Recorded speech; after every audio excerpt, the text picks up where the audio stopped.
इस फोटो को James Webb telescope ने लिया था जुलाई 2023 में। और आपको शायद ये बहुत नॉर्मल फोटो दिख रहा हो, पर अगर आप इसको जूम करके देखोगे ना तो आपको एक बहुत फैसिनेटिंग चीज़ दिखेगी, और वो ये क्वेश्चन मार्क। मतलब जो ये क्वेश्चन मार्क है ना, इसको किसी कंप्यूटर या किसी सॉफ्टवेयर से नहीं बनाया गया है, ये एक्चुअल की फोटो है। और ये स्टार्टिंग में बहुत वायरल हुई थी, पर इस पे किसी ने ज़्यादा ध्यान नहीं दिया। मतलब आपने इंटरनेट पे किसी भी एस्ट्रोफिजिसिस्ट को इसके बारे में बात करते हुए नहीं देखा होगा कि मतलब यूनिवर्स में इतना बड़ा क्वेश्चन मार्क शेप का कुछ मिला और कोई इस पर बात भी नहीं कर रहा है। पर ये एक्चुअली में है क्या है? स्टार है, गैलेक्सी है, ब्लैक होल है, क्या है ये? तो अभी तक के पॉसिबल एक्सप्लेनेशन के अकॉर्डिंग ये दो गैलेक्सी है ना जो कि मर्ज हो चुकी हैं, जो कि क्वेश्चन मार्क के शेप में दिखाई दे रही हैं। जैसे हम जिस गैलेक्सी में रहते हैं जिसको मिल्की वे बोलते हैं, तो हमारे पास भी ना एक दूसरी गैलेक्सी है जिसका नाम है एंड्रोमेडा, जो कि हमारे मिल्की वे गैलेक्सी से 2.5 मिलियन लाइट ईयर दूर है। और अर्थ पे ना कई जगह पे आप इसको बिना टेलीस्कोप के देख सकते हो, इस गैलेक्सी को, एंड्रोमेडा को।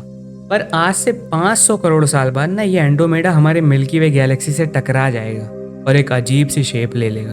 और अगर बहुत दूर से कोई सिविलाइजेशन इसे देखेगी तो उसे शायद वो स्ट्रक्चर दिखाई दे, जैसे हमें वो क्वेश्चन मार्क दिखाई दे रहा है।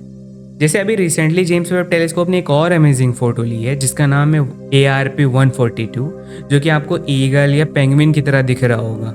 और इसका नाम भी यही है, पेंगुइन पार्टी। और ये हमारी अर्थ से 326 मिलियन लाइट ईयर दूर है।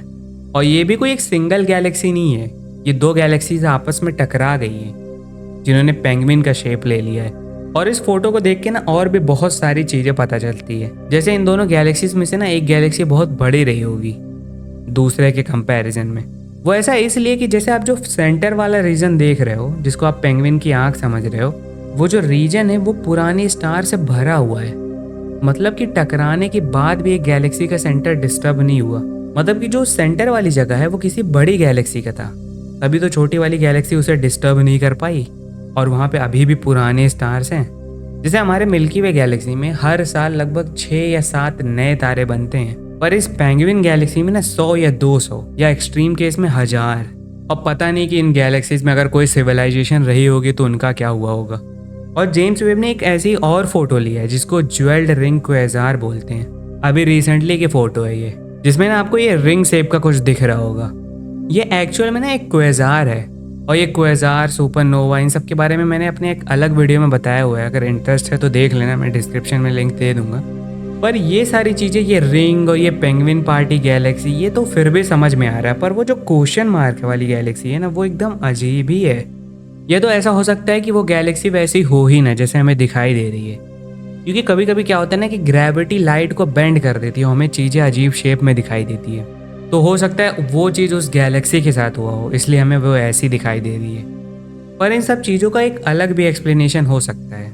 वो ये है कि क्या हो अगर हमारी गैलेक्सी के बाहर एक अलग ही फिजिक्स हो। मतलब जितनी भी चीज़ें आज तक हमने पढ़ी है फिजिक्स में, वो बस मिल्की वे गैलेक्सी के अंदर ही अप्लाई होती हो, उससे बाहर अप्लाई ही ना होती हो। पर अब आप बोलोगे ये तो बहुत सिली बात हो गई, क्योंकि हमारे फिजिक्स से हम सब कुछ एक्सप्लेन कर सकते हैं, ब्लैक होल से लेके बिग बैंग तक। और हमें जितनी भी चीज़ें टेलीस्कोप से दिखती है वो सारी चीज़ें हम एक्सप्लेन कर सकते हैं फिजिक्स से। तो फिजिक्स तो यूनिवर्सल हुई ना। पर मैं ना एक पॉसिबिलिटी की बात कर रहा हूँ। जैसे मैं एक प्रैक्टिकल एग्जांपल दे रहा हूँ। जैसे मान लो एक इंसान है जो दिन भर घर पे रहता है, चाहे वो घर से बाहर नहीं जाता, और वो एक दिन अपनी विंडो से बाहर देखता है तो कुछ लोग हंस रहे होते हैं और उसे लगता है कि वो लोग उस पर हंस रहे हैं। और वो अपनी एंग्जाइटी दूर करने के लिए अपनी सारी नॉलेज लगाता है कि क्या पता वो लोग मेरे पे ना हंस रहे हों। पर घर के अंदर हर बार यही कंक्लूजन वो निकालता है कि वो लोग मेरे पे ही हंस रहे थे।